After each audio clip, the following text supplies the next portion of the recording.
By the end of this video, students will be able to describe the importance of proper hygiene techniques in the backcountry. Students will be able to identify what can make you sick in a backcountry setting, and students will be able to demonstrate proper techniques to prevent the spreading of an illness within a group. First of all, why is hygiene so important? Good hygiene helps prevent and minimize the chance of illness. Good hygiene contributes to positive expedition behavior. Good hygiene shows consideration for other group members and tent mates. And it can be used to raise spirits and contribute to a feeling of overall well-being.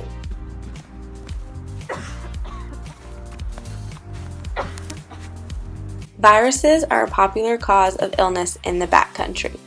They're commonly transmitted hand to mouth, and they account for over 50% of acute respiratory illnesses, such as the common cold.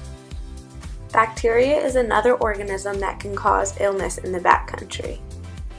It can cause wound infections, some intestinal infections such as salmonella, and some forms of pneumonia. Fungi and yeast are usually bothersome but rarely debilitating. Some examples include athlete's foot and yeast infection. Lastly is protozoa, which is frequently transmitted hand to mouth. A common illness in the backcountry is giardia, which can come from untreated water. Now we'll discuss how to prevent getting an illness and good techniques for personal hygiene. One of the most important steps to preventing an illness is washing your hands and using hand sanitizer, especially after you go to the bathroom and before eating or handling food. Bacteria can cause infections, so properly clean and maintain any wounds. Treat hot spots immediately and watch out for any irritation caused by sand or dirt caught between your toes because it can promote blisters. Use moleskin or band-aids on hot spots to prevent them from turning into blisters. Your feet are your mode of transportation in the backcountry, so keep them as dry and clean as possible. Wet and warm environments promote bacterial and fungal growth.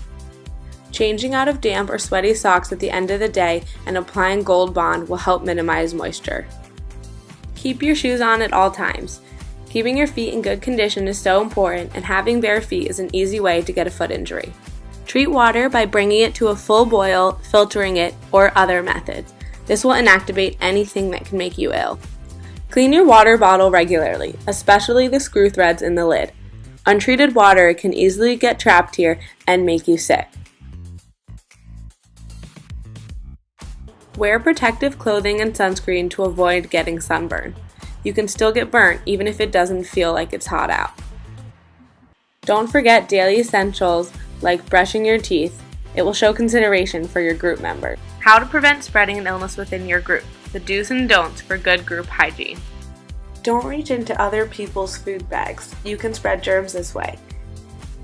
Have the other person pour the food into your hand. Don't share your personal items with other group members, such as a water bottle.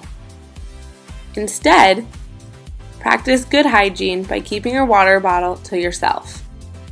Don't share other personal belongings with group members, such as eating utensils. You should only ever be using your own personal utensils.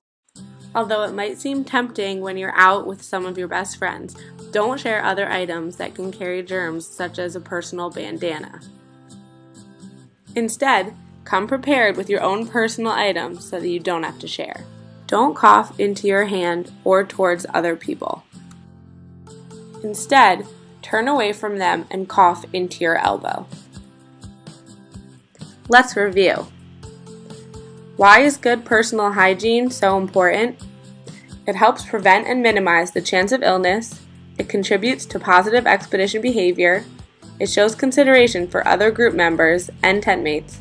And it's used to raise spirits and contribute to a feeling of overall well-being.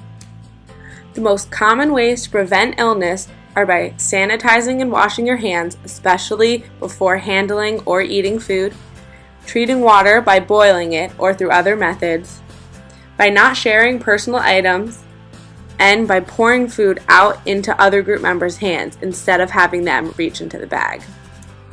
These prevention techniques should always be used in the backcountry to ensure a fun and safe adventure for everyone.